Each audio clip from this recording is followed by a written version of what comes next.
میرے مالک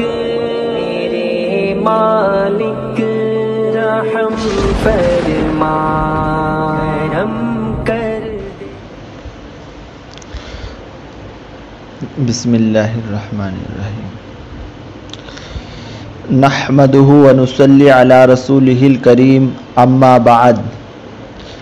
قال اللہ تعالی فی کتابہ المبین، اعوذ باللہ من الشیطان الرجیم، بسم اللہ الرحمن الرحیم۔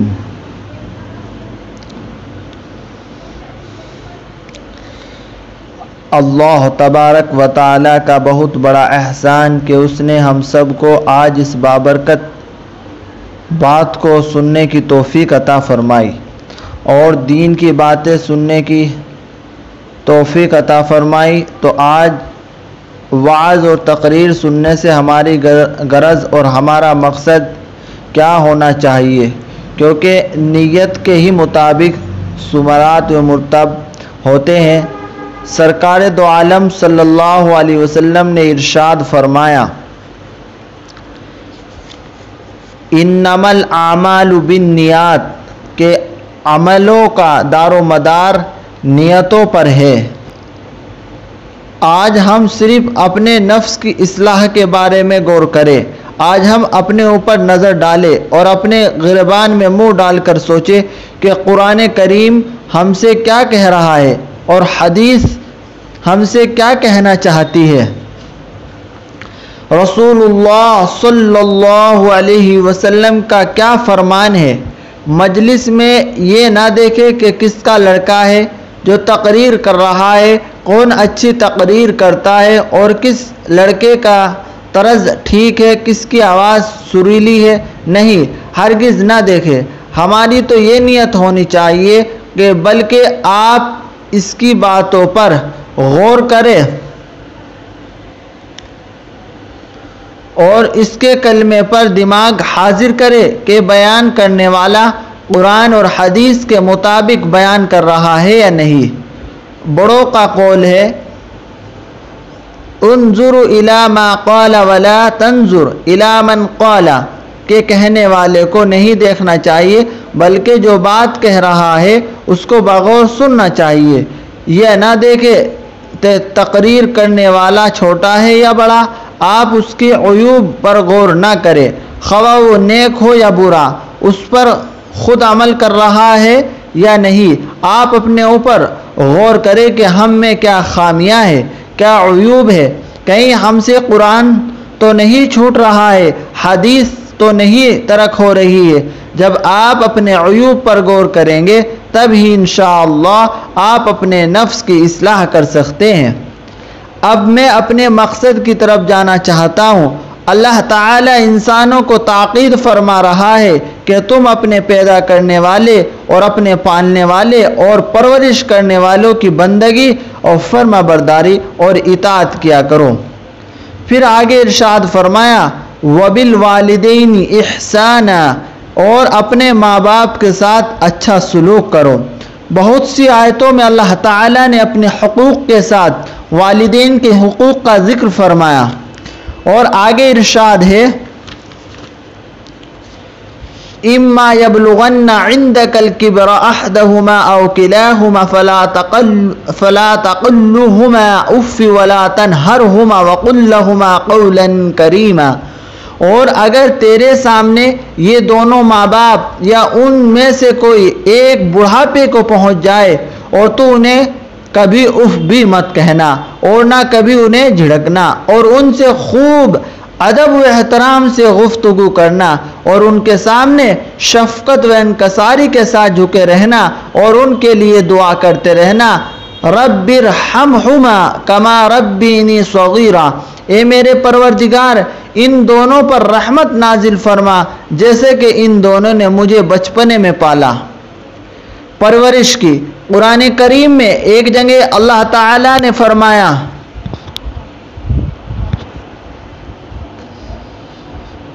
انشکر لی ولی کا، میرا شکر گزار اور اپنے والدین کا احسان مند رہ۔ اس لیے کہ ماں باپ دنیا میں ہر طرح کی پرورش کرتے ہیں، جاننا چاہے کہ جب انسان اپنی ماں کے رحم میں ہوتا ہے تو اس کی ماں حمل کے زمانے سے لے کر ولادت تک طرح طرح کی مشقتیں اور تکالیفیں برداشت کرتی ہے. پھر جب وہ پیدا ہو جاتا ہے تو اس کو دودھ پلاتی ہے، پخانہ پیشاب صاف کرتی ہے اور اس کی عزو اور تکلیفوں کو برداشت کرتی ہے اور اس پر اپنا آرام، اپنی راحت، اپنی جان میں مال قربان کر دیتی ہے، صرف اس وجہ سے کہ بچے کو تکلیف نہ پہنچے. ماں کی خدمت کرنی بہت ضروری ہے. ماں کی خدمت کرنی کیوں ضروری ہے؟ اس کی اطاعت کرنا کیوں فرض ہے؟ اس کی شفقت کی وجہ سے. شفیق ماں جو مشقت برداشت کرتی ہے اپنے بچے پر، جو کہ تکلیف اٹھاتی ہے جبکہ وہ پیٹ میں رہتا ہے. جب بچہ ماں کے پیٹ میں رہتا ہے تو اس کی ماں کو بہت تکلیف ہوتی ہے، یہاں تک کہ چلنا پھرنا مشکل ہو جاتا ہے، اٹھنا بیٹھنا کھانا پینا دشوار ہو جاتا ہے، 10 قدم چلنا محال ہو جاتا ہے، تھوڑی دیر کچھ دور چل نہیں پاتی. اور بچہ جننے کے وقت اللہ اللہ، جب بچہ پیدا ہونے کا وقت ہوتا ہے تو ماں کو اس قدر تکلیف ہوتی ہے کہ اس کی شدت کی تکلیف ہوتی ہے جس کا اندازہ لگانا ہمارے لیے مشکل ہے. اس تکلیف کا خیال کرنا، اس کی تصور کرنا محال ہے. اس اندازہ وہی لگا سکتا ہے جس کو کوئی اولاد ہو اور پرورش کرتی ہے. چھوٹے میں جب بچہ چھوٹا ہوتا ہے تو اس کی ماں اپنی چھاتی سے دودھ پلاتی ہے اور تقریباً 2 سال دودھ پلاتی ہے اور ہر طرح کی نگہداشتی رکھتی ہے. اور اس میں شک نہیں کہ یہ کام فطرت کے تقاضے کے تحت ہوتا ہے، اور اس فطرت کا تقاضا بھی یہی ہے کہ اولاد ماں باپ کی شفقت اور محسوس کرے اور ان کی محنت و احسان کی قدر کرتے ہوئے ان کا شکر گزاری اور فرما برداری کرے. کئی جگہ قرآن پاک میں ارشاد فرمایا گیا اور اس کی تاکید آئی، میرے بھائیوں غور کریں کہ انہوں نے آپ کی خاطر کیسی کیسی تکلیفیں برداشت کی، آپ کی خاطر کئی راتیں جاگ کر گزارے. ذرا سوچو تو صحیح، بے چین ہو جاتی تھی، اپنی نیند کو خراب کر دیتی تھی، تم کو بہلا کر سلاتی تھی. تم ذرا بھی تکلیف میں مبتلا ہوتے تو بیچاری تمہاری اس تکلیف کو دور کرنے کے لیے خود ہزاروں تکلیف اٹھانے کو تیار ہو جاتی. انہوں نے تمہارے آرام و راحت کو خاطر کبھی دن کو دن رات کو رات نہ سمجھا. انہوں نے تمہیں خوش خرم رکھنے کے لیے کیسے کیسے رنج اور غم برداشت کیے. تمہیں کھلانے پلانے اور پہنانے کے لیے انہوں نے کبھی اچھا کھانا نہ کھایا، نہ پیا، نہ پہنا. تمہاری ذرا سی پریشانی انہیں کس قدر پریشان کر دیتی تھی، تمہاری ذرا سی تکلیف سے انہیں کس قدر تکلیف پہنچتی تھی. تمہارے چہرے کی ہلکی سی افسردگی کے ان کے تمام مسرتوں کو، تمام خواہشوں کو غموں میں تبدیل کر دیتی تھی. تمہارے آنسو کا ایک قطرہ ان کے دل پر نہ جانے کتنی چنگاریاں گرا دیتا تھا. یہ نہیں کہ تم بڑے ہو جاؤ، نہیں، بلکہ اب بھی وہ تمہاری تعلیم و تربیت کے ہر وقت خواہش مند اور ان کے دلی آرزو اور تمنا یہی ہے کہ تم بڑے ہو کر اپنی سعادت اور نیک بختی، اخلاق، حسن اور شرافت کا ایسا نمونہ پیش کرو جو اپنی نظریات آپ ہو. انہوں نے جہاں تمہیں اچھے سے اچھا کھلانا اور پہنانا چاہا، وہیں اخلاق اور ادب کے زیور سے مال و مال کرنا بھی چاہا. تمہارے والدین کو ہمیشہ سے یہی خواہش کہ تمہاری تعلیم و تربیت ایسی کرے کہ دوسرے بڑے دیکھ کر تم سے سبق حاصل کرے اور تمہارے اخلاق و ادب اچھی عادت سے چھوٹے بھائی تم سے اچھی نصیحتیں اور عمدہ سلیقے حاصل کرے. میرے بھائیوں اور دوستوں، تمہاری تعلیم و تربیت اور اخلاق و تہذیب کے جو بار بار تاکید کی جاتی ہے، کوشش کی جاتی ہے اور تم کو بار بار اس کی رغبت دلائی جاتی ہے، صرف اس وجہ سے کہ تم دونوں جہاں میں سرخروئی حاصل کرے. میرے ہم نشینوں ذرا غور کرے کہ ماں باپ اپنے بچوں پر کس قدر مہربان اور شفیق اور رحم دل ہوتے ہیں. ان کو کیسی تکلیفوں کا سامنا کرنا پڑتا ہے اور اپنی جان تک بچوں کی خاطر قربان کر دیتے ہیں، اپنے اچھے کھانے پینے کو اس کی وجہ سے ترک کر دیتے ہیں اور ہمیشہ خیر ہی کی دعا کرتے رہتے ہیں، یہاں تک کہ وہ بڑھاپے کو پہنچ جاتے ہیں اور جب مرنے لگتے ہیں، انتقال کر جاتے ہیں تو اپنے بچے کے لیے ذخیرہ مال و دولت چھوڑ جاتے ہیں۔ آپ نے کبھی غور بھی کیا ہے کہ ماں باپ کا کیا حق ہے؟ حضرت ابو امامہ رضی اللہ تعالیٰ عنہ فرماتے ہیں کہ ایک شخص نے حضور صلی اللہ علیہ وسلم کی خدمت میں آ کر دریافت کیا، اے میرے رسول، ما حق الوالدین، والدین کا کیا حق ہے؟ آقا مدنی تاجدار مدینہ جناب حضرت رسول اللہ صلی اللہ علیہ وسلم نے فرمایا کہ وہی تمہارے لیے جنت ہے اور وہی تمہارے لیے دوزخ ہے۔ مطلب یہ ہے کہ اگر تم ان کی فرما برداری کرو گے تو جنت کے حقدار بن جاؤ گے، اور اگر ان کے ساتھ برا سلوک کرو گے تو جہنم میں جلو گے۔ افسوس، صد افسوس ہے کہ ہمارے اوپر آج ہم اپنے والدین کی ان تمام مشقتوں کو بھلا بیٹھے ہیں۔ آج ہم اپنے والدین کی کچھ وقت نہیں سمجھتے، ان کو تکلیف پر کچھ ندامت نہیں آتی۔ ہم اتنے ناشکر ہو گئے کہ اللہ تعالیٰ کا خوف بھی نہیں۔ یاد رکھو، اس وقت جب تم پیدا ہوئے تم کو کچھ بھی نہیں پتا تھا، گوشت کا ٹکڑے تھے، اپنے آپ کو کروٹ نہیں بدل پاتے تھے، کسی کو پہچانتے نہیں تھے، خود سے خود کھا پی نہیں سکتے تھے، تم اپنے بارے میں کچھ سوچ نہیں سکتے تھے، یہاں تک کہ اپنے نفع و نقصان پر قادر نہیں تھے، اور آج جب ہوش والے ہو گئے، اللہ تعالیٰ نے تم کو طاقت دی اور جوانی دے دی، تو ان کے تمام احسانوں کو اس طرح بھولے ہوئے کہ یاد کرنا تو درکنار، کبھی دل میں اس کا خیال بھی نہیں کرتے۔ اس پر ایک اور واقعہ یاد آ گیا۔ جناب قاری حنیف صاحب اپنی تقریر میں بیان فرما رہے تھے کہ ایک لڑکا تھا، ایک دن وہ اپنے والد محترم کو گود میں بیٹھا ہوا تھا اور اس کے سامنے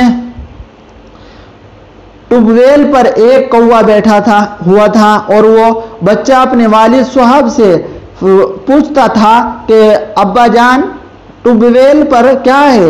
والدین نے کہا بیٹا کوا ہے۔ پھر پوچھا کہ ابا یہ کالا کیا ہے؟ تو اس کے والد نے سمجھا کر کہا کہ بیٹا یہ کوا ہے، یہ کالا ہوتا ہے اور یہ کائے کائے کرتا ہے اور بولتا ہے۔ جب کچھ عرصہ گزر گیا اور اس کے والد بوڑھا ہو گیا اور بینائی کمزور ہو گئی، تو اتفاق سے اس کا کچھ کالا نظر آیا اور سوچنے لگا کہ آخر یہ کیا چیز ہے۔ وہ اپنے بیٹے سے پوچھتا ہے کہ یہ کیا چیز ہے؟ وہ کہتے ہیں کہ بوڑھے دکھتا نہیں کہ یہ کوا ہے۔ اتنے میں اس کو بوڑھے باپ کا خیال آ جاتا ہے اور آنکھ سے آنسو جاری ہو جاتا ہے اور کہنے لگتا ہے کہ بیٹا ہائے افسوس کہ تم نے اپنے بچپنے کی زندگی کا حال بھلا دیا۔ یہ کوئی اور دور کی بات نہیں کہ آج ہم میں یہ صفت پائی جاتی ہے۔ اللہ تعالیٰ ایسے لوگوں سے محفوظ فرمائے۔ حضرت عبداللہ بن مسعود رضی اللہ عنہ سے مروی ہے کہ انہوں نے فرمایا کہ جناب محمد رسول اللہ صلی اللہ علیہ وسلم کی خدمت میں حاضر ہوا اور عرض کیا یا رسول اللہ بہترین عمل کون سا ہے جو اللہ کو سب سے زیادہ محبوب ہو؟ آپ نے فرمایا وقت پر نماز پڑھنا۔ میں نے عرض کیا اس کے بعد؟ تو آپ نے فرمایا ماں باپ سے اچھا برتاؤ کرنا۔ میں نے عرض کیا اس کے بعد کون سا عمل؟ آپ نے فرمایا اللہ کے راستے میں جہاد کرنا۔ ایک حدیث میں باغور سنے، اللہ کے پیارے رسول صلی اللہ علیہ وسلم نے فرمایا بڑے بڑے گناہوں میں ایک بڑا گناہ یہ بھی ہے کوئی شخص اپنے والدین کو گالی دے۔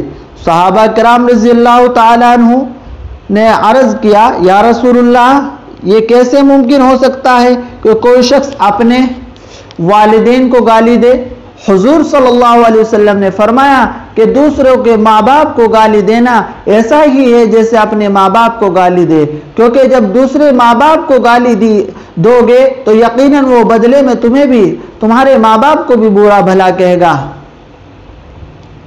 غور کرے صحابہ کرام کا کیا جواب تھا یہی ہو سکتا ہے اولاد اپنے والدین کو گالی دے۔ آج ہم اپنے غریبان میں منہ ڈال کر سوچے کہ حدیث پر کتنا عمل ہو رہا ہے۔ کیا تم اپنے والدین کو تکلیف نہیں دیتے، ان کو برا بھلا نہیں کہتے، ان کو گالی نہیں دیتے، ان کو مارتے نہیں؟ آخر ایسا کیوں ہے؟ آج افسوس سے کہا جا رہا ہے کہ اے میرے بھائیوں بہنوں، قرآن میں حدیث پر کیوں عمل نہیں کرتے؟ غفلت کی وجہ سے اپنے آپ کو خسارے میں کیوں ڈال رہے ہو؟ آخر کیوں والدین کو تکلیف دیتے ہو اور جہنم کو اپنے اوپر لازم کر رہے ہو؟ تو آج ہمارے لیے بہتر اور ضروری ہے کہ اللہ اور اس کے رسول کی خوش کر کے اور اللہ تعالیٰ کے دربار میں رو رو کر اور گڑ گڑا کر دعا کرے کہ اے اللہ، ہم سب سے بہت سی غلطیاں اور ہو گئی ہے، ہم نے اپنے والدین کو تکلیف پہنچایا ہے۔ اللہ تعالیٰ کا ارشاد ہے، یا ایھا الذین آمنوا توبوا الی اللہ توبۃ نصوحا، اے ایمان والو توبہ کرو، سچی پکی توبہ۔ لیکن توبہ کے لیے ضروری یہ ہے کہ پہلے وہ اپنے والدین سے اپنے گناہوں کو معاف کرے اور اللہ تعالیٰ کی دربار میں رو رو کر توبہ کرے اور یہ کہے کہ اللہ اب ایسا کبھی نہیں کروں گا۔ لیکن پھر بھی کوئی اللہ تعالیٰ کی آیت سے روگردانی کرے گا اور اپنے والدین کو تکلیف دے گا تو سنو، اللہ تعالیٰ کا وعید ہے کہ اس کو دہکتی ہوئی جہنم میں ڈالے گا، یہاں تک کہ اللہ تعالیٰ اور اس کے رسول اور تمام فرشتے اس شخص پر لعنت بھیجتے ہیں جو اپنے والدین کو پائے اور ان کی خدمت کر کے اپنے آپ کو جنت میں داخل نہ کر لے۔ حضور پر نور صلی اللہ علیہ وسلم نے ایک مرتبہ ممبر پر چڑھتے وقت جب پہلی سیڑھی پر قدم رکھا تو فرمایا آمین، پھر جب دوسری پر رکھا تو فرمایا آمین، پھر جب تیسری پر قدم رکھا تو فرمایا آمین۔ جب آپ خطبے سے فارغ ہو کر نیچے تشریف لائے تو صحابہ کرام نے عرض کیا، رسول اللہ آج ہم نے آپ سے ایک نئی بات دیکھی ہے جو آج سے پہلے نہیں دیکھی تھی۔ آپ نے فرمایا کیا بات دیکھی؟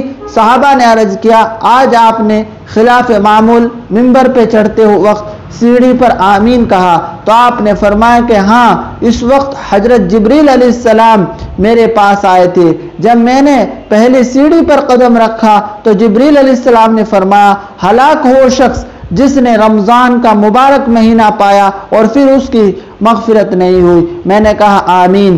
دوسری سیڑھی پر قدم رکھا تو فرمایا، ہلاک ہو شخص جس کے سامنے آپ صلی اللہ علیہ وسلم کا ذکر مبارک ہو اور وہ درود نہ بھیجے۔ تو میں نے کہا آمین۔ جب تیسری سیڑھی پر قدم رکھا تو فرمایا، ہلاک ہو شخص جس کے سامنے اس کے والدین یا ان میں سے کوئی ایک بڑھاپے کو پہنچے اور ان کی خدمت کر کے اپنے آپ کو جنت کے مستحق نہ بنائے۔ تو میں نے کہا آمین۔ اس حدیث میں حضرت جبریل علیہ السلام نے 3 بددعا دی اور حضور علیہ السلام نے ان کی تینوں پر آمین فرمائی۔ اول تو حضرت جبریل علیہ السلام جیسے مقرب فرشتے کی بددعا ہی کیا کم تھی، اور پھر حضور صلی اللہ علیہ وسلم کی آمین نے جتنی سخت بنا دی وہ ظاہر ہے۔ اللہ ہی اپنے فضل و کرم سے ہم لوگوں کو ان چیزوں سے بچنے کی توفیق عطا فرمائے اور ان برائیوں سے محفوظ فرمائے، اور ہلاکات میں کیا تردد ہے۔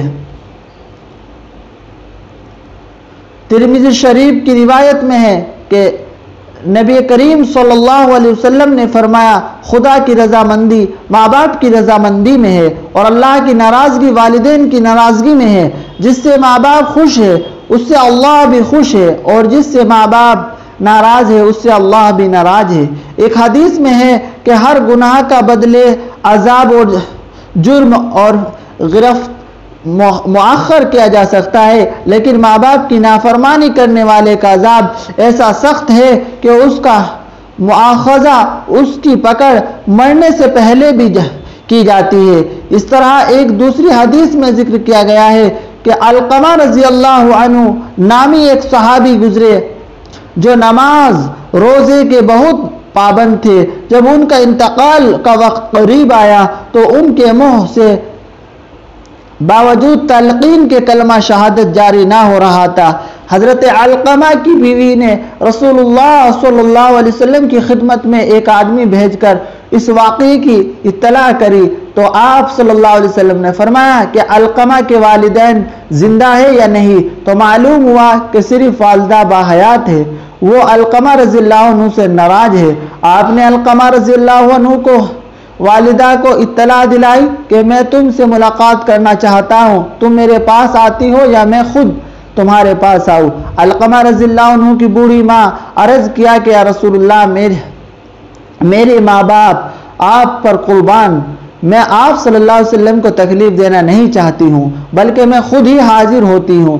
چنانچہ علقمہ رضی اللہ عنہ کی ماں حضور اکرم صلی اللہ علیہ وسلم کی خدمت میں حاضر ہوتی ہے، اور آپ نے علقمہ کے متعلق کچھ دریافت کیا تو بوڑھی نے کہا علقمہ نہایت نیک آدمی ہے، لیکن وہ اپنی بیوی کے مقابلے میں ہمیشہ میری نافرمانی کرتا ہے، اس لیے میں اس سے ناراض ہوں۔ آپ نے فرمایا اگر تو اس کی خطا معاف کر دے تو یہ اس کا حق میں بہتر ہے، لیکن اس کی بوڑھی ماں نے انکار کیا۔ تب آپ صلی اللہ علیہ وسلم نے حضرت بلال رضی اللہ عنہ کو حکم دیا کہ لکڑیاں جمع کرو اور علقمہ کو جلا دو۔ بوڑھی یہ سن کر گھبرا گئی اور اس نے حضور سے دریافت کیا کہ میرے بچے کو آگ میں جلایا جائے گا؟ تو آپ نے فرمایا ہاں، اللہ کے عذاب کے مقابلے میں ہمارا عذاب ہلکا ہے۔ خدا کی قسم، جب تک اس سے ناراض ہے نہ اس کی نماز قبول نہ صدقہ قبول۔ تو بوڑھی نے کہا کہ میں آپ صلی اللہ علیہ وسلم کو اور تمام لوگوں کو گواہ بناتی ہوں کہ میں نے علقمہ کو معاف کر دیا۔ آپ لوگوں کے مخاطب کرتے ہوئے فرمایا کہ دیکھو علقمہ کی زبان پر کلمہ جاری ہوا یا نہیں؟ لوگوں نے آ کر دریافت کیا یا رسول اللہ، علقمہ کی زبان پر کلمہ جاری ہو گیا ہے اور کلمہ شہادت کے ساتھ ان کا انتقال ہوا۔ آپ نے علقمہ کے غسل و کفن کا حکم دیا اور خود جنازے کی نماز میں تشریف لے گئے۔ علقمہ رضی اللہ عنہ کے دفن کرنے کے بعد فرمایا کہ مہاجر و انصار میں سے جس نے بھی اپنی ماں کی نافرمانی کی، اس کو تکلیف دی، تو اس پر اللہ اور اس کے رسول اور تمام لوگوں کی لعنت ہو۔ اللہ تبارک و تعالی ہم آپ کو تمام لوگوں کو اپنے والدین کے ساتھ حسن سلوک کرنے کی توفیق عطا فرمائے۔ دیکھو، ماں باپ بہت بڑی نعمت ہے، اس لیے ہم سب کو چاہیے اپنے ماں باپ کی خوب خدمت کرے اور والدین کا حقوق خوب ادا کرنے کی توفیق عطا فرمائے۔ بس ان باتوں پر ہم سب کو صحیح عمل کی توفیق عطا فرمائے۔ وآخر الدعوانا ان الحمدللہ رب العالمین۔ ہمارے یوٹیوب چینل اسلامک ٹیچر کو سبسکرائب کریں، بیل آئیکن کے بٹن کو ضرور دبائیں، لائک کریں، شیئر کریں۔ السلام علیکم۔